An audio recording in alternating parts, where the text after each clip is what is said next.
can just give you some Here feedback. we go. Perfect. Here we go. Yay! We are now live streaming on Facebook. Technology for the win. Whew! It was a little rough in here today, y'all. Greedy babe Getting Hannah on here. nails it. So hello, everyone. Welcome back to our Wednesday inspirational interviews. And today I am here with the lovely Mindy Searcey. Hi, Mindy. Hi. And Mindy has been pretty instrumental, whether she knows it or not, in helping me build my business, because I met Mindy right when I had graduated from Ayurveda school, and I reached out to her as the owner of North Georgia Yoga Center and said, I teach Ayurveda. Would you like me to come teach at your studio? And she said yes. And that began a relationship now of a few years where I've taught in her yoga teacher trainings and taught workshops. And I've worked with you. My friends worked yes, with you. you've been a client of mine. Yeah. So it's a super awesome honor to have you here today. So I'm just going to read your little bio to have you, to introduce you, and then we'll get into our interview. So Mindy Searcey she's got lots of letters after her name. I'll just say that. She's practiced yoga for over 23 years and has taught for 21. Her deep well of knowledge is phenomenal. Yes, it is. She has an ability to work with clients in a way that not only approaches them where they are, but also in a way that serves where they want to be. She is a light worker, healer, and tattooed rule breaker. You can see some of those awesome tattoos. A child with a rough upbringing and years of anxiety, panic disorder, and complex PTSD have shaped her toolkit. In 2018, she was widowed at the age of 42. She speaks from a place of authenticity and integrity and always wants to help you feel better and more joyful in the life you have right now, as well as support you in creating that which you desire. So welcome to Inspirational Interviews, Mindy. Thank you, Hannah. I'm so honored and so excited to be here. I'm really looking forward to this conversation because, as you know, knowing my late husband personally, right, it's near and dear. And I know that the way I navigated and continue to navigate that loss is very different than what's out there. And if I can just share that with a few people and it helps someone, then that's all that matters. Yes. Well, I can just say from being a support in your journey that I have been very impressed with the way you've navigated and the tools that you have in your tool belt. So let's dive in with you just sharing a little bit more about your story and how you became familiar with grief, loss, and resiliency. Yeah. So as you mentioned, in 2018, I was widowed at 42, which is a really young age. And I found that there just wasn't a lot of support for that. It was this weird kind of in between.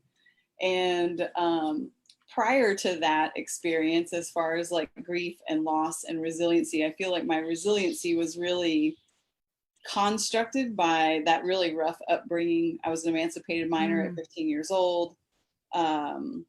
Like I navigated finishing high school and going to university totally on my own and created a friend construct that later now I refer to as my family, versus I have no idea where my biological mother is. My biological father has also passed, and I haven't contacted my brother hasn't reached out in over 8 years. So it's like I've been on my own for quite a while. And so needless to say, there's a grief there, right? And a resiliency that was required to continue to elevate myself out of what could have been a really deep, dark place. And through that path, being diagnosed with anxiety, being diagnosed with panic disorder, that naturally just led to more resilience and even a grief of a sense of like, why can't I just be normal? Like whatever normal is, why is everything about me so abstract? Or at that time, my language was aberrant, right? So just divergent from mainstream. I didn't have quite that place to fit in. And then I met my amazing late husband, Grant Searcey, who I fit. It was like these puzzle pieces coming together, you know? And so needless to say, really his passing was another one of these upending aspects of like, okay, now here I am out floating in the world completely alone again. And what does that look like? You know, how do I survive this? It's one thing to survive your childhood. We all hope to have that, right? We don't always think about it as surviving our childhood, especially if we're not children of trauma. But as a child of trauma, I feel like that was the original like sculpting of my resiliency, was really just surviving that trauma. And so I had a deep well literally to dive into when Grant was diagnosed with a rare incurable type of cancer, and incurable, untreatable, both of those, right? And so we just kind of just decided at that point, I was like, we're going to do this together, but at the same time, I'm not dying and I've got to get help. And that's when I really, you know, as you know, I've practiced yoga for a really long time. I've always been riveted by the philosophy. I studied with Mr. Iyengar for 12 years. Every single class was like a lecture. You know, on top of long holds, you would get these long, deep philosophical conversations that were being had kind of in the backdrop almost sometimes, how it felt. And I really stepped into those deep spiritual aspirant leanings that I always had once Grant was diagnosed, and we knew once he decided he didn't want to do chemotherapy. And yeah, I think that's a great short version of where those tools come from, and where the path really began at a very early age, just because of the trauma in my own childhood. Yeah. And I guess the piece I would like to just have you articulate a little bit more is like, so you had a childhood that was traumatic. And then at what point did yoga come into your life and you realized it was a tool that could help you make sense of who you are and how you belong? Yeah, that's a great question, and so well worded. That tool was really broached to me by a friend. I had left Georgia, moved to New Mexico, and a girlfriend saw that I clearly had anxiety issues, and gave me a yoga DVD and said, try this. I think it's going to help. And so I started doing that yoga DVD every day. And I'm a bit obsessive as well. That's another one of the things as far as like the shaping of my childhood. And so I would do it every AM and PM. And I noticed in a month that I not only felt better, I was more flexible in my body and less rigid in my mind. And that was the big aha moment for me, was that I could move my body and it would subsequently change my thought process. And that for me was like, aha. And that really drove me into, you know, asking her more about yoga. And then when she told me she had studied with Mr. Iyengar, seeking out Mr. Iyengar, and really learning that through moving the body and manipulating the breath, we could literally change our brainwave pattern. You know, second sutra, yoga chitta vritti nirodha. Right. Yoga is the modification and of the mental fluctuations. So that was my rabbit hole entry point into my ascension process through using the tool of yoga. Yeah. Awesome. Thanks for that piece. That's very helpful. So what are some of the guiding teachings from yoga that have been most meaningful and helpful to you? Yeah, you know, that's a great question. And it's funny, like it's kind of backwards. When I always teach people in my teacher trainings, I ask them to read the Yoga Sutras in a very specific way. And I have them read the first chapter last, because it's all about like the more aspects of like the philosophical study. And it doesn't make any sense if you don't study some of the philosophy. Because that first part of it, you know, is Atha Yoga Shusasanam, that first sutra. Now let the instruction of yoga begin. It has been always my belief that that's not what's actually happening when the teacher's in the room. That's what happens after Shavasana and you step off the mat. That's Atha Yoga Shusasanam. That's when the instruction of yoga begins, because you have to instruct your consciousness along this path beyond just that 1 hour a day of practice. Is what are you doing with those other 23 hours? Because that's where the magic happens. Absolutely. I love it. I love your facial expressions. I have a very expressive face, and sometimes I just get really into things. I love it. I can remain more solemn. No. No, don't do it.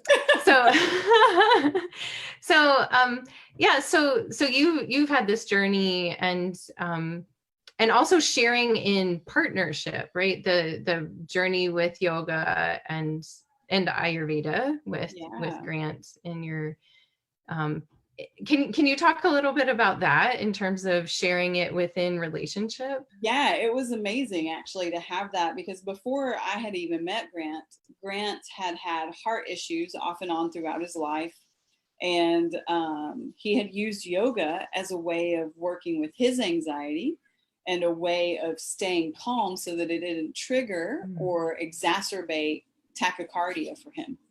Right. Mm-hmm. So this idea of like this crazy out of control heart rate, which mimics a heart attack, it's just a little different in the sense that sometimes you'll come out of that with his particular heart problem. And so being able to share those practices during our time together was amazing, being able to share that Ayurveda so that we could support ourselves seasonally, not only just like in the seasons of spring, summer, winter, fall, but in the seasons of our life together. Times where, you know, we could further our connection by doing some of these practices together. And yoga, you know, just the asana being such a simple one, but then maintaining our diet seasonally. And, you know, we had a dominantly plant-based diet. So being able to use that, especially the last few years of being together, and adding Ayurveda into that, you know, and the supplements and the tinctures, and just really supporting ourselves to be the best that we could be individually, so that when we came together, it was like a supernova. You know, that was really, that was how we wanted to layer the practices, for sure. Mm-hmm. Yeah. And I loved having union, right? It's another yoke. It's another yoke binding. It's such a beautiful layering. Yeah. Yeah, I loved having both of you in one of the workshops that I taught at North Georgia Yoga Center with you all, and hearing you all kind of play off each other as you learned pieces and be like, how's that going to work? You know? How do we cook that meal so that it honors all the doshas? Right. Yeah. So what's one or how would you apply principles from yoga? How do you see them showing up in terms of the resiliency that we need in our larger world right now? Like you have such good personal experience with this. The biggest one for me, it really when Grant was diagnosed, and when Grant basically, we knew that this was this is a one-way trip for all of us. And his ticket got stamped a little bit early, as he and I discussed, right? And we really, that initial month, you know, from middle of April to middle of May, before we had a solid grasp or concept of what was happening, probably the second week, I called a mentor of mine, and the first words out of my mouth when she answered the phone were, you know, I want to make sure that I'm honoring your time. I don't want to steal your time. So there's our, you know, our non-hoarding right there, a parigraha. And just being right out of the gates, I need someone to talk to, and my intuition keeps telling me that it's you. So I'm just honoring that. And when I called her, I said, I understand that it is my attachment. It is my attachment to Grant. It is my attachment to the life that we have, and my attachment to the future that we could have had. That is creating all friction. It's creating all of the chitta is that, all of the fluctuations is that. So if we can find a way for me to consciously accept and navigate that, then what I can work on is cleaning up my, you know, those avidyas, your likes and your dislikes. I don't like that you're dying. Okay. What are you going to do about it? Well, I can't change it. Okay.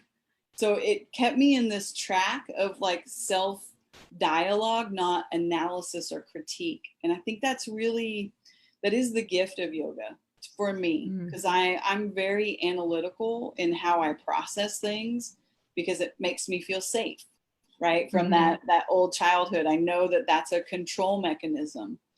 And what I decided to do was, as Pema Chodron so beautifully put it, is to lean into the sharp point every single breath. If it was uncomfortable, I stepped in and simply asked why. And that that was massive consciousness shifting for me inside of the loss. Because what it allowed me to do, I believe, was to stay focused on what I had, not what I was losing. Because I loved what I had. I didn't like what I was losing. So if I stayed in the love of what I had, then I stayed out of that cycle of like, dislike, which furthers our attachment, which furthers our disconnect from divinity, which furthers separation. And so I really just kept stepping in. And there were a lot of days where that was not an easy thing to do. Yeah. But I knew that it was of the greatest benefit for everyone involved, not just for myself. And that was really, that was another big part of that path, truly, as well, was putting everything inside of myself almost to the side, in the sense of like what my ego part of me wanted. And just asking Grant every day, what did he want? What were his needs? How could I serve his consciousness and elevate it in some small way that day, so that he was having the best life he could have, whether it was 7 days, 7 months, 7 weeks, because we didn't know. Right. Yeah. Yeah. So that definitely, that cleanup, that's one of my favorite things about Sadhguru. If any of you like Sadhguru, he believes that 90% of your spiritual work is done if you clean up your likes and your dislikes. And from personal experience, I have to agree. I have to agree. And layering in that attachment, because your likes and your dislikes are often a reflection of your attachments. And your attachments further separation, because they make us feel as though, if I don't have that, then I'm alone. Because that was some of my inner narrative, because I don't have family to fall back on. As far as blood relatives, I have lots of very good friends that are family members to me in my heart and my mind and my soul. And I know I'm not alone, because God is with me and I'm with God always. And that was by far the largest propelling tool for my consciousness shifting.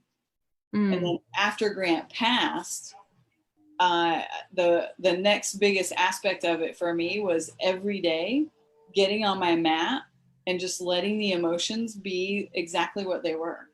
Because I know myself. I know that I'm analytical. I know that I can be very controlling, in the sense of trying to control myself, not necessarily others, but I'm always trying to keep this very buttoned up, right? Some of my friends call it being stoic.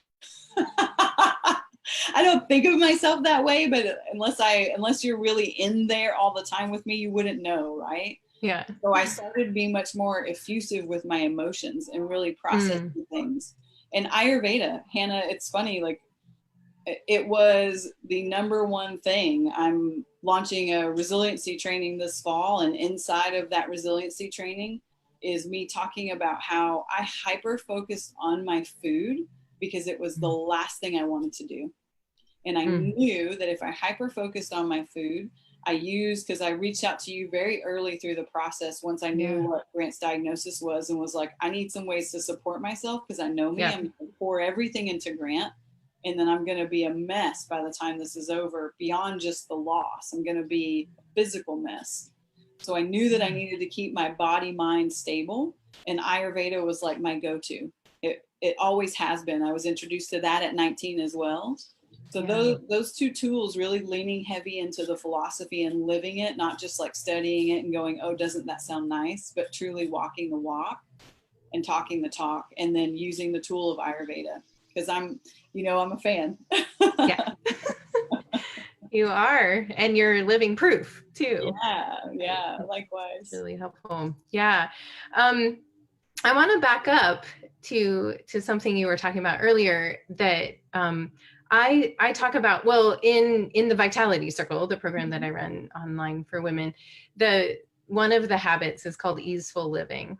And it's really an opportunity for us to investigate exactly what you were talking about in terms of noticing the likes and dislikes, but I hadn't thought of it in that way before. The way that we talk about it is in terms of the ways in which we can orient ourselves towards stress or towards ease, and what is our inner dialogue or story that we make up that creates inner conflict. Yep. And gets us away. But that's the chitta vritti, right? That's the undulations that disrupt the peace of the smooth sailing, right? And so I wanted to just appreciate that way that you described that, because it's so yummy and nourishing, and it's a concept that I'm familiar with, but the way that in which you experienced it too, of like showing up as your partner is leaving this world. And there were layers of that too, right? Layers of his leaving. There was the layer of, and a lot of people don't know this, that in July of that year, Grant was like, I'm out. This is not a marriage. This is, I just need you to take care of me and do what I need.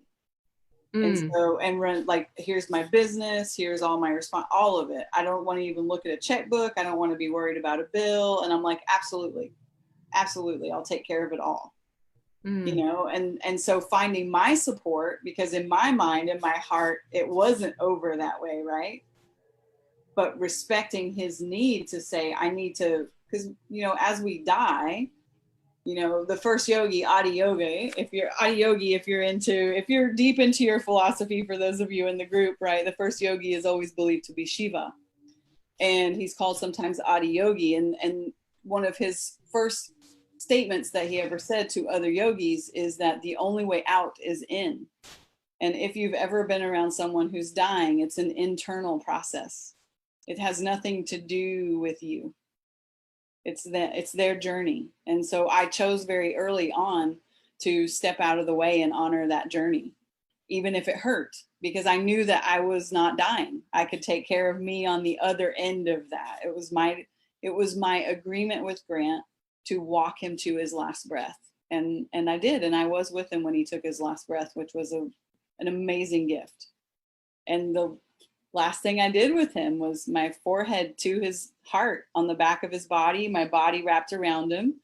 And when he took that last breath, Om Gam Ganapate Namaha, I chanted for him so that he would, get to go ride the stars with divinity and enjoy that journey. As an artist, I can only imagine how much he's loving that right now. Yeah. Wow. What a gift. I'm getting teary just listening to you. I know. That was a very, the hardest. We always referred to it, Grant and I referred to that journey as painfully beautiful, because we were very blessed to have it. A lot of people, they lose their loved ones very tragically or very rapidly. And while this was tragic, we had, many months to have very deep, connecting conversations. Yeah, you got to go through it very consciously together. Yeah, we got to do it consciously, and we got to navigate it with as much grace as possible. And that was a huge gift for him and for me. Yeah. I got to wake up after he'd passed and allow myself to process those emotions, to use the tools that I have inside of this practice that is ever bountiful of yoga, and orient my mind. Every time it would try to go off onto what am I going to do without Grant? How am I going to be? I have no support. I would simply say, you could go that way, or you could focus on what you had. You could focus on the love story that you got to live, because a lot of people will never get that in a lifetime, and they'll crave it forever. So be grateful for the experience. And I believe truly, Hannah, that repetitive, because I'm a huge fan of mantra, that repetitive over and over and over entrainment of the thought process of focus on what you had, not the loss. Focus on the love, not the loss. I would say it to myself every day, hundreds of times a day, and pull my mind back to the present moment. That was the pervading tool that ascended my consciousness through that process. And death it will ascend you. It will ascend you when it's your own, and it will ascend you when it's your loved one, because you have an opportunity in that moment to either look at the loss or to live in the love. Mm. You know, that's the light, and the loss is the shadow. And there's nothing wrong with honoring those shadows. The problem happens is when we get, I believe, let me restate that. I believe the problems happen when we're stuck in the shadows. Yeah. Because this exacerbates the mental fluctuations because of the attachments. Mm-hmm. Right? So it's like this nasty little system that feeds into itself. Truly. Yeah. And so staying in that love vibration, staying in that light, that higher frequency by choice, even if I didn't feel it, I could do things that would shift vibrationally, which would subsequently allow me to tap into a wave that just felt in a clear state of frequency for myself at the time. Yeah. And that carried. That's it powerful. Really yeah. Yeah. So we're coming to the end of this time, amazingly. And I wanted to ask you if you have some really practical tips, tools that people can use. And you just shared one, which is to stay in the love, not the loss, right? Yes. To focus on that. Stay in the love, not the loss. And that's something we can all do every day right now for where we are right now as our world changes. Yeah, we need it now more than ever. And staying in the love for yourself.